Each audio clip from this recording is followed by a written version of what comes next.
व्याख्या मुद्रां करसरसिजैः पुस्तकं शङ्खचक्रे बिभ्रद्भिन्नस्फटिकरुचिरे पुण्डरीके निषण्णः अम्लानश्रीरमृतविशदैरंशविप्लावयन्माम् आविर्भूयाद्दनगमहिमा मानसे वागधीशः। कृष्णाय वासुदेवाय हरये परमात्मने प्रणतक्लेशनाशाय गोविन्दाय नमो नमः। संस्कृतशौर्यम् इति आमुखपटले सम्बद्धाः समेऽपि विद्वांसः समेऽपि जिज्ञासवः छात्राः सहृदयाः सज्जनाः एतस्य संस्कृतशौर्यम् इति आमुखपटलस्य संस्थापकः प्रबन्धकश्च डॉक्टर राजकुमारः समेषां स्वागतं वर्तते तस्मिन् महाभाष्यव्याख्याने। मान्याः साम्प्रतं महाभाष्यस्य पञ्चमाध्यायस्य प्रथमपादस्य व्याख्यानं चलति। तत्रापि आन्निकं द्वितीयं।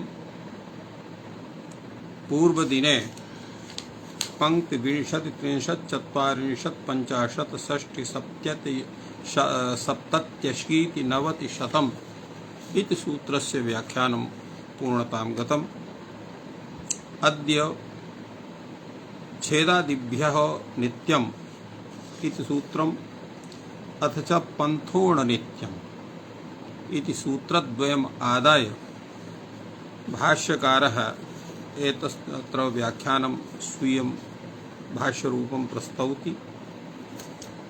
तत्र एवमपि अत्र ध्येयं वर्तते यत् छेदादिभ्यो नित्यम् इति सूत्रम् एतस्य पादस्य 64तमं सूत्रं वर्तते। किन्तु पन्थोणनित्यम् एतस्यैव पादस्य 66तमं सूत्रं नास्ति, अपितु 67तमं सूत्रं वर्तते। मध्ये तत्र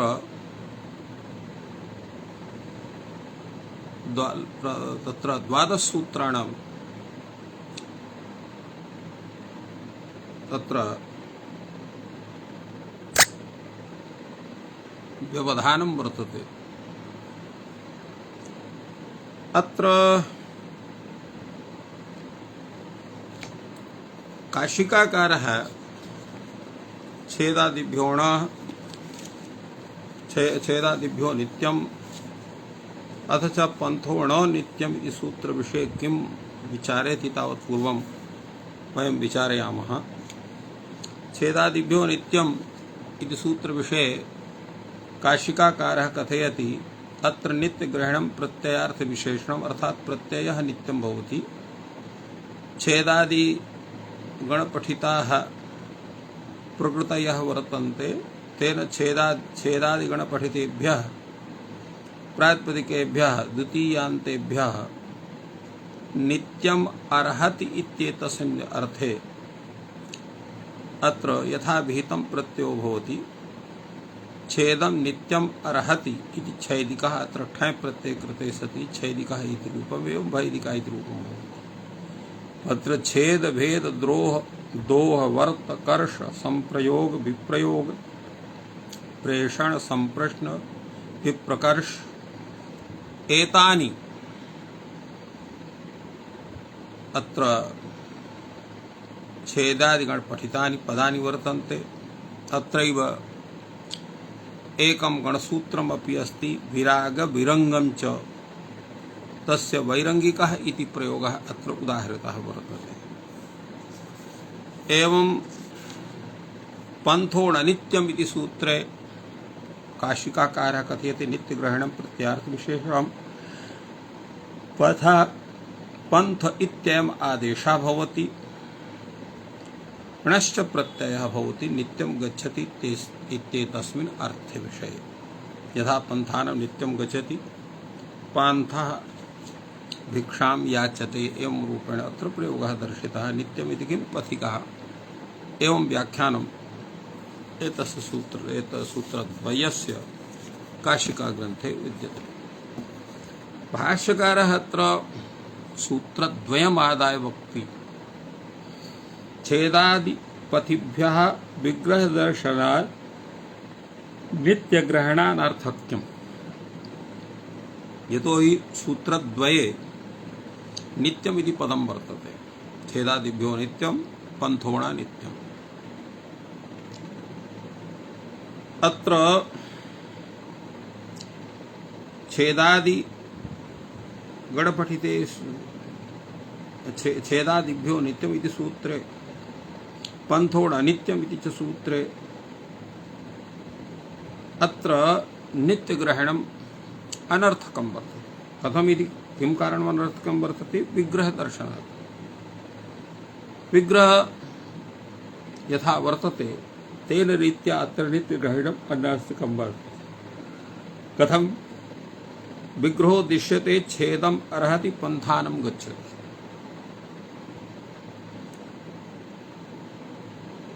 अत्र छेदम् अर्हति पंथानं गच्छति। अत्र विग्रह दर्शनात् नित्यग्रहणस्य अनार्थक्यं कथं भवति इति विषये कैयटः अत्र किञ्चित् प्रतिपादयति। अत्र नित्यग्रहणं प्रत्ययान्तर निवृत्त्यर्थम्, अर्थात् अन्यः प्रत्ययः न भवेत्, अयमेव प्रत्ययः स्यात्, इदर्थं नित्यग्रहणं वर्तते। तन्न भवति। तस्य अप्राप्तत्वात् यथा एको पूर्वाढ्ये नित्यम् इत्यत्र नित्यग्रहणं मतु निवृत्त्यर्थं, तथा हि छेदादिभ्यः इति ठग् विधीयते। न च एतेभ्यः प्रत्ययान्तर प्रसंगार्थात् कश्चन अन्यः प्रत्ययः न प्राप्नोति। पति शब्दात् अश्कन् प्रत्ययः विधान सामर्थ्यात् भवत्येव प्रत्ययान्तरस्य प्रसंगाभावः। नावितद् विषयार्थं नित्यग्रहणं यथा त्रैर्मम नित्यम् इति मप् प्रत्ययात् अन्यत्र त्रन्त प्रयोग निवारण फलम नित्यग्रहणम् एवं छेदादीनाम् अन्यत्र प्रयोगस्य इष्टत्वात् नापि प्रत्ययार्थ विशेषणं नित्यं छेदम् अर्हति इति अर्थस्य असंभवात्। एवं भूतार्थः न कथं भवति? न कश्चित् पदार्थः नित्यं छेदम् अर्हति। योऽपि वेतसादिरर्थः छिन्नः परोहति सोऽपि न नित्यं छेदम् अर्हति। कालान्तरे तस्य छेद प्रवर्तनात्। एवं नित्यं बन्धानं गच्छति यद्यपि प्रथा संभवति, तथापि न अत्रैवार्थे पान्थशब्दस्य प्रयोगः भवति। कदाचित् गच्छत्यपि प्रयोगात्। तो वाक्यनिवृत्त्यर्थं नित्यग्रहणं स्यात्, यथा नित्यं क्रीडाजीविकयोः इति एतदपि अप्रयोजनं शिष्टप्रयोगो वाक्यस्य दर्शनात्। अतः अत्र अनया रीत्या अत्र नित्यग्रहणं प्रत्याख्यातव्यम् अस्ति। तस्य न किमपि प्रयोजनं वर्तते, अतः तस्य अनर्थक्यम् अस्ति। यद्यपि अत्र कैयटस्य यत् कथनं वर्तते यत्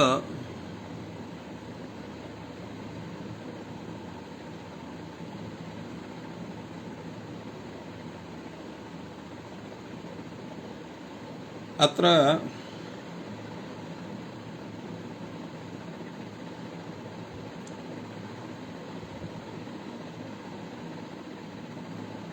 एवं प्रयोगः कैयटेन विहितः वाक्यस्य दर्शनात् इति।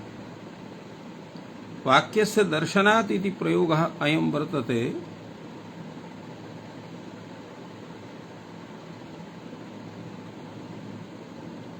यत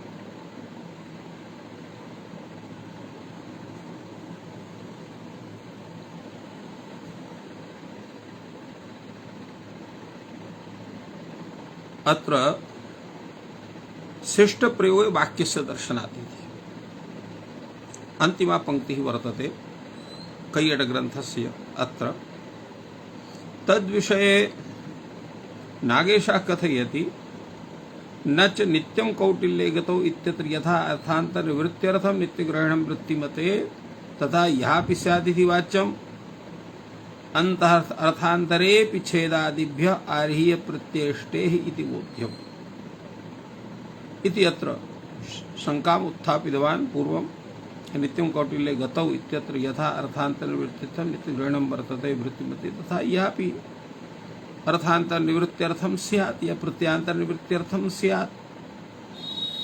तदा उच्यते अर्थान्तरे म्लेच्छादिभ्यः आर्ह्य प्रत्ययस्य इष्टसिद्धि भवत्येव। ननु नित्यं विकार उत्पद्यते ननु नित्यं विकार उत्पद्यते इत्येव लभ्यते तेन न तु वाक्यनिवृत्तिः इतः नित्यं प्रत्ययः। अत्र नित्यं प्रत्ययः भवति। अत्र एवं अर्थम अत्र एवं भूतं व्याख्यानम् उद्योतकारस्य विद्यते। एतद्विषये भाष्यकारः पुनः चिन्तयति विकारार्थं तर्हि इदं नित्यग्रहणं क्रियते विकारेण विग्रहमाभूत् विराग विरंगम च। अत्र एवं छेदादिगणे विराग विरंगम च इति गणसूत्रं पठ्यते।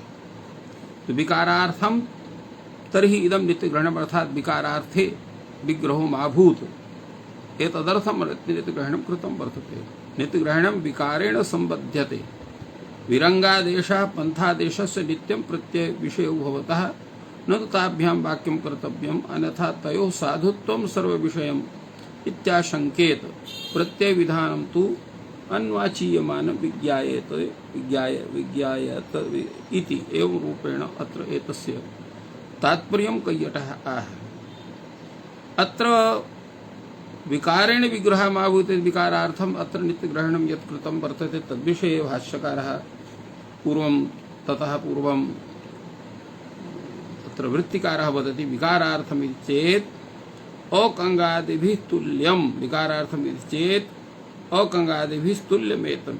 यथा अकङ्गादिभिः विकारैः विग्रहः न भवति एवं आभ्यामपि न भवति। अकङ्गादि इत्यस्य किं तात्पर्यम्? तत्र सूत्रं वर्तते सुधातुरकं च। तो सुधातु शब्दात् सुधातृ शब्दात् तत्र अकं प्रत्ययः भवति। एवं कल्याणादीनाम् इनङ् इति सूत्रेण इनङ् प्रत्ययः भवति। परस्त्री परशुं च इति प्रत्यय संयोगेन विधीयमानानाम् आदेशानां तद्भाते प्रसंग एव नास्ति। अतः अत्र यस्मिन् अर्थे यस्य सूत्रस्य प्राप्ति तस्मिन् अर्थे एव तस्य तेन सूत्रेण विधानं भवति। अत्र विकारेण वाक्य निषेधार्थेन नित्यग्रहणेन अत्र प्रयोजनं नास्ति इति कृत्वा अत्र नित्यग्रहणम् आवश्यकं नास्ति विकारार्थं। यथा अकङ्गादि विषये तत्र आवश्यकं नास्ति तथा अत्रापि नास्ति। अग्रे उच्यते किं पुनः हि अकर्तव्यं नित्यग्रहणं क्रियते आहोषित अन्यत्र कर्तव्यं न क्रियते। अर्थात यह कर्तव्यं नित्यग्रहणं क्रियते यत् कर्तव्यं नासीत् तत् अकर्तव्यं नित्यग्रहणम् अत्र सूत्रद्वये क्रियते। छेदादिभ्यो नित्यं पंथोणा नित्यम् अथवा अन्यत्र कर्तव्यं न क्रियते। अन्यत्र कर्तव्यं तत्र न क्रियते अत्रैव क्रियते अर्थात अनुवृत्त्यर्थम अत्र क्रियते। एवमपि कथं भवति? उच्यते इह अकर्तव्यं क्रियते। अत्र उत्तरसूत्रेषु अनुवृत्त्यर्थम एतस्य आवश्यकता स्यात्। एष तु न्यायः यत् संयोगशिष्टानाम् अन्यतरापाय उभयोरप्यपायः। अयं न्यायः वर्तते संयोगशिष्टानाम् अन्यतरापाय यथा एक योग निर्दिष्टौ प्रयोगौ तत्र शब्दौ वर्तेते तर्हि एकस्य अपाय अपरस्यापि अपायः भवति। यथा देवदत्त एकदत्ताभ्याम् इदं कर्तव्यं देवदत्तापाय एकदत्तोऽपि न करोति। अर्थात द्वाभ्यां करणीयं यत् कर्म तत्र एकस्य अभावे अन्यः अपि तत्कर्म न करोति। एवं दृश्यते। तत्र विशिष्ट प्रयोग सिद्धे ययोः एकस्मिन् विषये विधि तयोः तद्विषयात् अन्यत्र एकस्य अप्रयोगः अप्रयोगे परोऽपि न प्रयुज्यते यथा श्रुवः श्री च इति सूत्रं वर्तते। अत्र श्रु संयोगेन विधीयमानस्य श्रीभावस्य विषयान्तरे प्रयोगाभावः। अस्यैव न्यायसिद्धस्य अर्थस्य विल्लुकादिभ्यश्च लुक इत्यत्र एतस्य विषये तत्र कथ्यते। अत्र यह यत् कथनं वर्तते अत्र देवदत्त यज्ञदत्ताभ्याम इदं कर्तव्यम् इति भाष्यग्रन्थः। तद्विषये कैयटः कथयति निर्णयादिकं देवदत्त यज्ञदत्ताभ्याम इदं कर्तव्यं धर्म निर्णयादिकं यत्किमपि वर्तते तत्र हि एकस्य संदेह संभवात् अनधिकारः। यतो हि द्वाभ्याम निर्णयः करणीयः एकेन कृतः निर्णयः संदिग्धः स्यात् इति कृत्वा तत्र यः वर्तते तेनापि सह निर्णयः न क्रियते तात्पर्यम्। अनेन किम् आयातु? यतो हि अत्र कश्चन विचारः तादृशः अत्र न कृतः। नित्यग्रहणस्य वैफल्यम् अत्र बोधितं वर्तते। तत्र उच्यते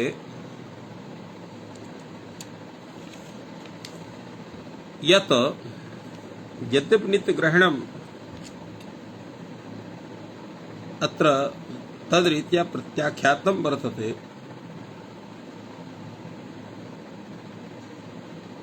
तथापि अत्र नित्यम् इति शब्दः यत्र वर्तते यथा नित्यं छेदमर्हति नित्यं पन्थानं गच्छति तत्र नित्य शब्दः सर्वदा तत्कर्म करोति अव्यवधानेन इति तस्य तात्पर्यं नास्ति। नित्यम् इत्यस्य भृशम् इत्यर्थः। भृशार्थेऽपि नित्य शब्दः प्रयुज्यते। अत्र नित्यं छेदमर्हति भृशं छेदमर्हति नित्यं पन्थानं गच्छति भृशं पन्थानं गच्छति इत्येवरीत्या तदर्थमादाय अत्र छेदादिभ्यो नित्यं पन्थो णो नित्यम् इत्यत्र नित्य शब्दस्य तत्र प्रयोजनं वक्तुं शक्यते। अथवा विकारार्थमिति चेत् अकङ्गादिभिस्तुल्यं यत् समाधानं नित्यग्रहणस्य वैफल्य विषये भगवता भाष्यकारेण दत्तं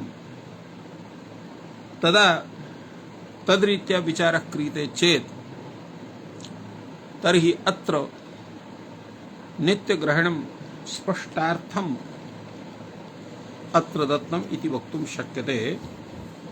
अन्यथा पाणिनेर्विभ्रान्तत्वापत्तिः इति अत्र इत्थं विचारणीयं भवितुमर्हति। एवं अग्रे सूत्रं वर्तते यज्ञर्तिभ्यां घखयम्। यज्ञर्तिभ्यां घखयौ इति सूत्र विषये अत्र काशिकाकारः वदति यद् यज्ञ शब्दात् ऋत्विक् शब्दात् क्रमशः घ प्रत्ययः ख प्रत्ययः एतौ भवतः तदर्हति इत्येतस्मिन् विषये अर्थात् यज्ञम् अर्हति इति यज्ञियः ऋत्विजम् अर्थात् ऋत्विक् कर्म अर्हति इति आर्त्विजीनः। अत्र यज्ञ शब्दात् घ प्रत्ययः घ स्थाने य आदेशात् तेन यज्ञियः इति रूपम्। ऋत्विज शब्दात् अत्र ख प्रत्ययः खकारस्य ईनादेशः आदिवृद्धौ सत्याम आर्तुजीनः ब्राह्मण इति भवति। अत्र यज्ञम अर्हति ऋत्विजम अर्हति इत्यस्य किं तात्पर्यं तद् विषये अत्र एकं वार्तिकमपि वर्तते। यज्ञत्ऋग्भां तत्कर्मार्हतोत्युपसंख्यानम् इति वार्तिकमस्ति।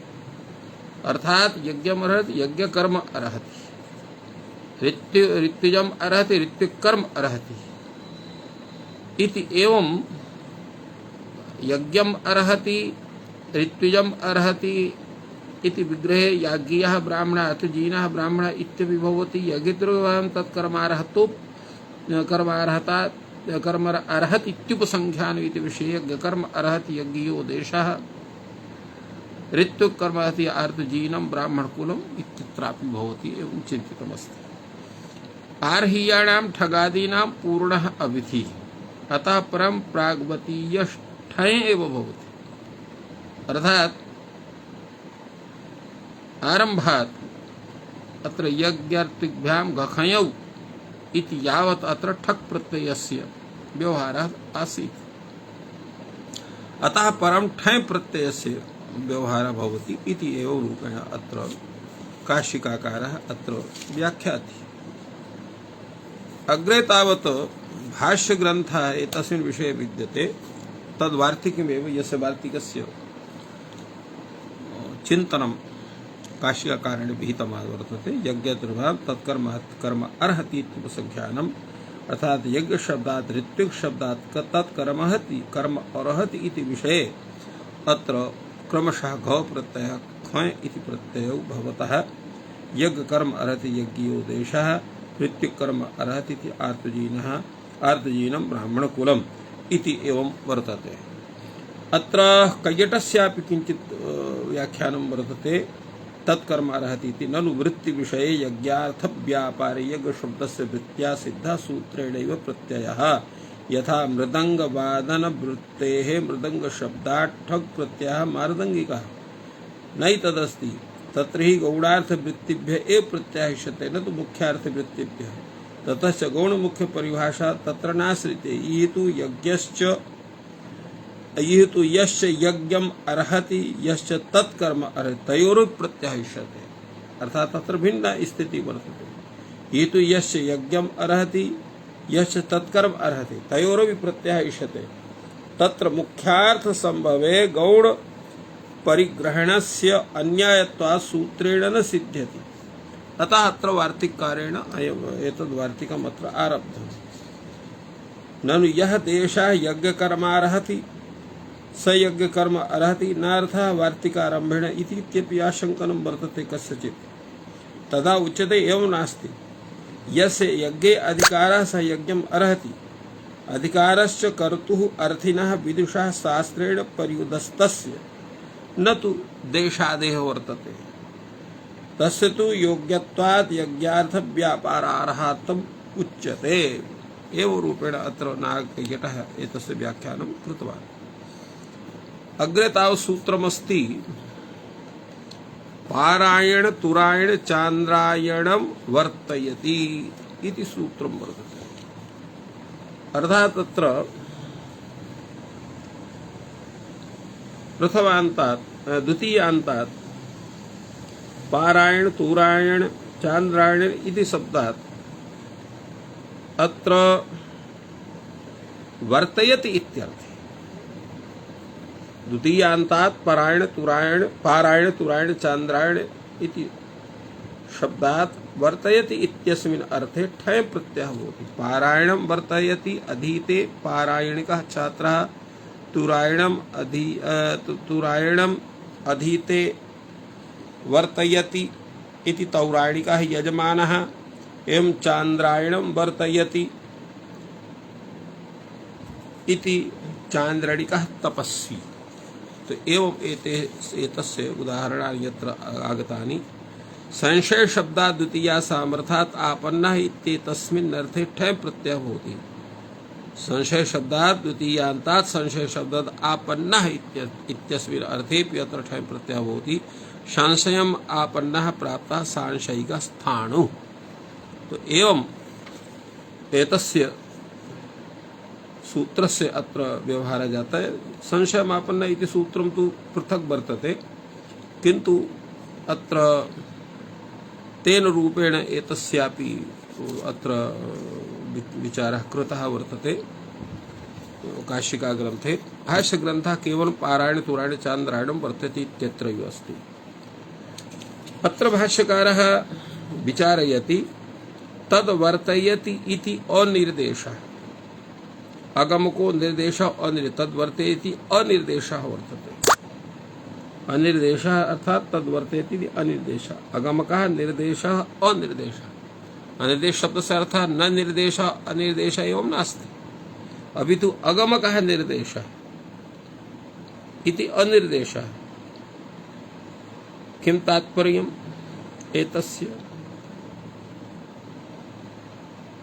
तो अत्र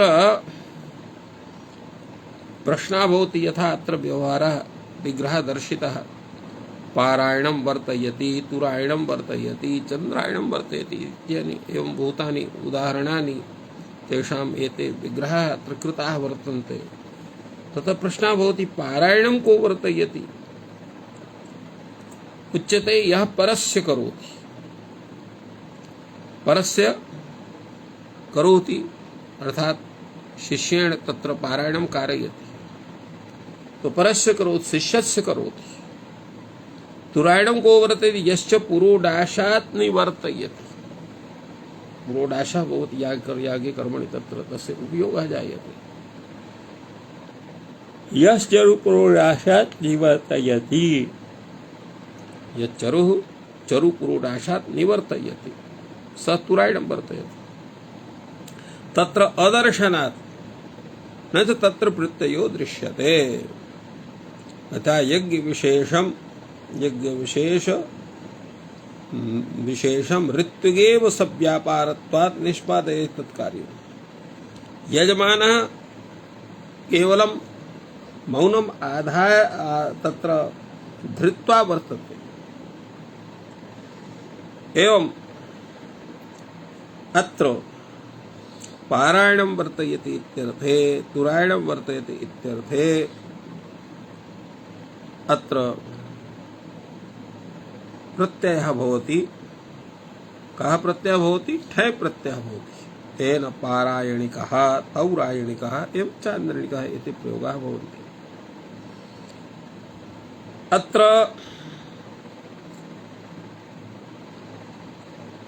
काशिका क्षम्यतां, तत्र प्रदीपकारः कथयति अनिर्देश इत्यस्य विषये इष्टार्थ साधनत्वाभावात् निर्देश कार्याकरणात् अनिर्देशः। इष्टार्थ साधनत्वाभावात् निर्देश कार्याकरणात् अनिर्देशः। तो कार्याकरण रूपः अनिर्देशः अत्र कृतः वर्तते। अत्र पारायणं यः परस्य करोति, करोति नाम उच्चारयति, अध्यापकः इत्यर्थः। शिष्यस्तु केवलं प्रतिपद्यते न तु निष्पादयति, अध्यापकाधीनत्वात् निष्पत्तेः इति भावः। एवं तुरायण इति इत्यपि बोध्यं। तुरायणं यज्ञ विशेषं ऋत्विगेव सव्यापारत्वात् निष्पादयति, यजमानः तूष्णीम् आस्ते इत्यर्थः। इत्थम् अग्रे तत्र भाष्यकारः कथयति एतस्मिन् सूत्रे इङ्ग्यज्योश्च दर्शनात् इङ्ग्यज्योश्च प्रत्ययः दृश्यते। यः पारायणम् अधीते स पारायणिकः इत्युच्यते। यस्तुरायणेन यजते स तौरायणिकः इत्युच्यते।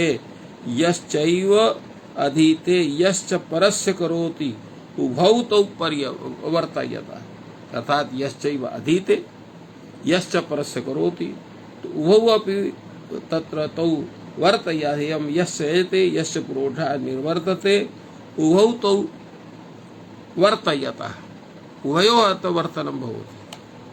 तो अत्र उभयोः प्रत्ययः भवितव्यस्तर्हि उभयत्र कस्मान्न भवति?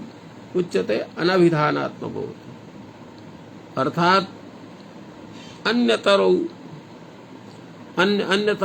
अन्यतरा सन्निधौ क्रियायाः अनुत्पादात उभयो कर्तृत्व अन्यतरा सन्निधौ उभयो अर्थात अनुसन्निधौ क्रियायाः अनुत्पादात यदि क्रिया न उत्पद्यते असन्निधौ सत्याम तर्हि उभयो कर्तृत्वं भवति यस्येति यजमानः देवदत्तोद्देशेन स्वयं द्रव्यं त्यजति तस्यापि तु रायणं निवर्तने कर्तृत्वं वर्तते एवं यजमानः देवतोद्देशेन स्वद्रव्यम् अत्र देवतोद्देशेन यत्यजति तस्यापि तुराण निवर्तने कर्तृत्वं वर्तते भाष्यकार यथा न्यासम् अत्र सूत्रो समर्थितम् अनविधानात् इति यत् उक्तं वर्तते उभयत्र कथं न भवति अध्यापके याचके च तदादेशस्य प्रयोगस्य अभावात् एवं एतस्य विषये व्याख्यानमत्र कैयटेनापि अत्र प्रतिपादितम् अग्रे सूत्रं वर्तते योजनं गच्छति इति सूत्रं वर्तते योजनं गच्छति इति सूत्र विषये अत्र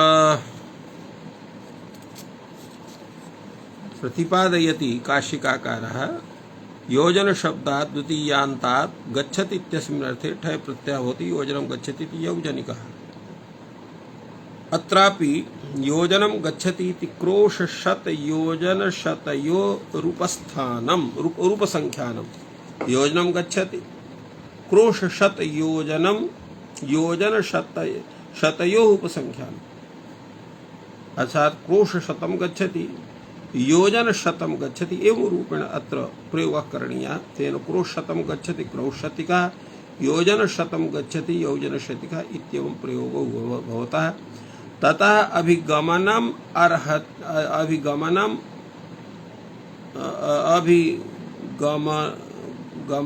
अर्हति अर्थात ततः अभिगमनम अर्हति क्रोशतम क्रोशते रूप संख्या तो क्रोशतम योजनम गच्छति क्रोशशतम गच्छति योजन शतम गच्छति इत्यपि विग्रहः भवति प्रयोगाः अपि भवन्ति अत्र अभिगमनम अर्हति इति विषयेपि क्रोश शत शब्दात् योजन शब्दात् अत्र ठय प्रत्ययः भवति तो क्रोश शत योजन शतयोः उपसंख्यानम् इति विषयम् आदाय अत्र उच्यते यद् उत्तरपथेन आहृतं गच्छति उत्तरपथेन आहृतं गच्छति तात्पर्यम् इत्थं वर्तते यत् योजनं गच्छति इति सूत्रेण न केवलं योजन शब्दादेव भवति अपितु क्रोशशत शब्दात् योजन शत शब्दादपि अत्र ठय प्रत्ययः भवति गच्छति इत्यर्थे इति समाधानं वर्तते अतएव क्रोशशतात् अभिगमनम् अर्हति क्रोशशतिकः भिक्षुः योजन शतादभिगमनम् अर्हति इति योजन शतिकः गुरुः एवं रूपेण प्रयोगौ अत्र दत्तौ वर्तेते भाष्यकारेण भाष्यग्रन्थे अग्रे सूत्रं वर्तते उत्तरपथेनाहृतञ्च किं तात्पर्यम् एतस्य सूत्रस्य एतस्य सूत्रस्य तात्पर्यविषये पूर्वं काशिकाकारः वदति निर्देशादेव समर्थ विभक्तिः अर्थात् यद्यपि यत्र तेन आहृतं च इत्येवं न दत्तं वर्तते तृतीयान्तात् प्रातिपदिकात् आहृतम् इत्यर्थे ठय प्रत्ययः भवति एवं नास्ति अपि तु उत्तरपथेन इत्यत्र तृतीयान्तं पदमेव प्रयुक्तं वर्तते तेन तृतीयान्तेन उत्तरपथेन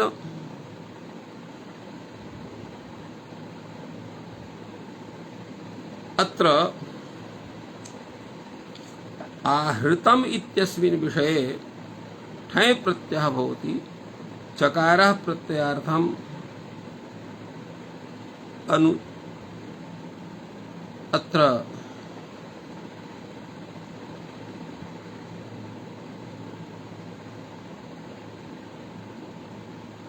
एवं अत्र विषये अत्र उच्यते यत उत्तरपथ शब्दात् तृतीया समर्थात् आहृतम इत्यस्मिन् अर्थे ठय प्रत्यय भवति। चकारः किमर्थात्र प्रयुक्तः वर्तते उत्तरपथेन आहृतम इत्येव सूत्रं स्यात्। तत्र चकार विषय उच्यते चकारः प्रत्ययार्थ समुच्चये अर्थात प्रत्ययार्थ समुच्चयं विदधाति। पूर्व सूत्रे यत् गच्छति इत्युक्तं वर्तते तस्य अत्र ग्रहणं भवति। तेन उत्तरपथेन आहृतम् औत्तरपथिकम् उत्तरपथेन गच्छति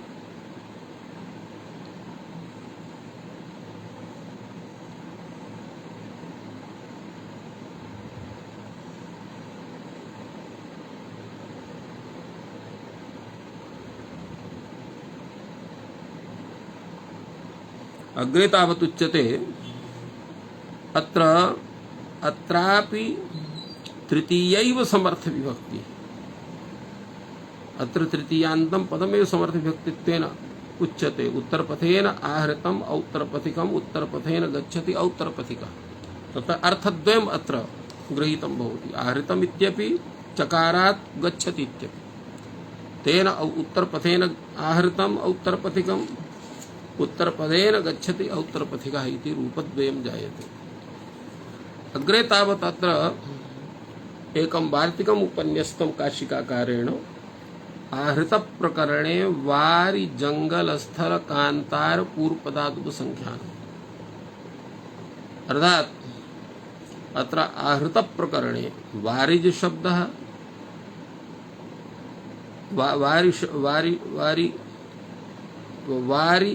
वारि जंगल स्थल कांतार पूर्वपदात् पथि शब्दात् पथिन शब्दात् अत्र ठय प्रत्यय भवति। वारिपथेन आहृतं वारिपथिकं वारिपथेन गच्छति वारिपथिकः जंगलपथेन आहृतं जांगलपथिकं जंगलपथेन गच्छति जांगलपथिकः स्थलपथेन आहृतं स्थालपथिकं स्थलपथेन गच्छति स्थालपथिकः कांतारपथेन आहृतं कांतारपथिकं कांतारपथेन गच्छति कांतारपथिकः। एवं अत्र एतानि उदाहरणानि अत्र दत्तानि। अत्रैव अग्रे वार्तिकं वर्तते अजपथ शंकुपथाभ्यां चोपसंख्यानि। अर्थात अजपथ शंकुपथ अजपथेन आहृतं गच्छति शंकुपथेन आहृतं गच्छति शंकुपथेन आहृतं गच्छति इति शाकपथिकः। एवं अत्र दत्तं वर्तते तेन अजपथेन आहृतं गच्छति आजपथिकः शंकुपथेन आहृतं गच्छति शांकुपथिकः। एवमेव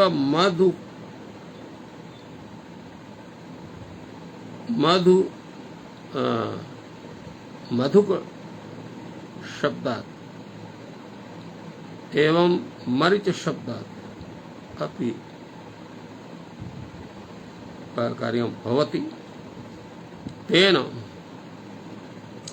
अत्र स्थलपथेन आहृतं स्थालपथं मधुकं स्थलपथेन आहृतं स्थालपथं मरीचम् इत्यपि अत्र सिद्धं भवति। कालात् इत्यधिकार यत इदत न क्षमताम् एतदेव अत्र ग्रन्थः वर्तते काशिका ग्रन्थः तस्मिन् सूत्रे। अत्र वयं पश्यामस्तावत् कीदृशः विचारः अत्र आगतः। योजनं गच्छति इत्यस्मिन् सूत्रविषये उत्तरपथेन आहृतं च इति सूत्रविषये च अत्र योजनं गच्छति इति विषये विचारः सञ्जातः। उत्तरपथेन आहृतम इति चकारा तत्र गच्छति इत्यर्थापि। तो आहृत प्रकरणे वारि जंगल स्थल कांतार पूर्वपदातु संख्यानम तेन आहृत प्रकरणे वारि जंगल स्थल कांतार एवं पूर्वपदात् अपि पथेन शब्दात् तत्र कार्यं भवति। तेन वारि पथेन गच्छति, वारि पथेन आहृतम, अत्र सर्वत्र ठञ् प्रत्यय वारि पथिकः वारि पथिकम् इति। एवं जंगल पथेन गच्छति आहरोति जांगल पथिकः जंगल पथेन आहृतः। एवं एते प्रयोगाः अत्र साधिताः वर्तन्ते। एवं स्थल शब्दस्यापि योजनं वर्तते। स्थल पथेन गच्छति स्थाल पथिकः, स्थल पथेन आहृतं स्थाल पथिकम् इत्यपि स्थल शब्दस्यापि योजनं वर्तते। एवं कांतार शब्दस्यापि कांतार पथेन गच्छति कांतार पथिकः, कांतार पथेन आहृतम् इति कांतार पथिकम् आहृतम् एव रूपेण वर्तते। एवं अजपन्थ शंकुपथाभ्यां च, अजपथ शंकुपथ, अजपथेन गच्छति शंकुपथेन वा गच्छति। अत्र अजपथेन आहृतं शंकुपथेन आहृतम् इत्येवं रीत्या अत्र आजपथिकः सांकुपथिकः एव रूपेण अत्र प्रयोगः भवितुमर्हति। मधुकर मरीचयो रण स्थलात्, मधुकरी शब्दात् मधुक शब्दात् मरीच शब्दात् अण प्रत्ययः भवति। कदा स्थलात् वक्तव्यः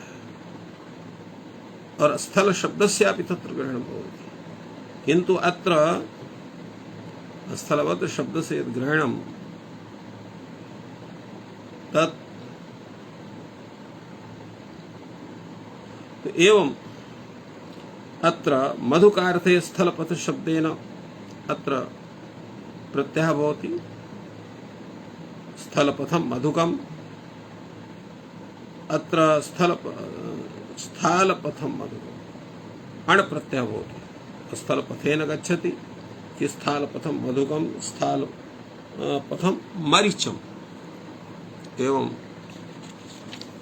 अत्र अनयोः प्रयोगयोः अत्र एतादृशः विचारः अत्र वर्तते। तो इत्थम् एतानि सूत्राणि अद्य भाष्यदृष्ट्या यत्र कैयटग्रन्थः शोभनः, नागेशग्रन्थः शोभनः, तत्र नागेशग्रन्थः, एते सर्वेपि ग्रन्थाः अत्र अस्माभिः विचारिताः वर्तन्ते। अत्रैव विरम्यते। सर्वेभ्यो नमः। जयतु संस्कृतम्।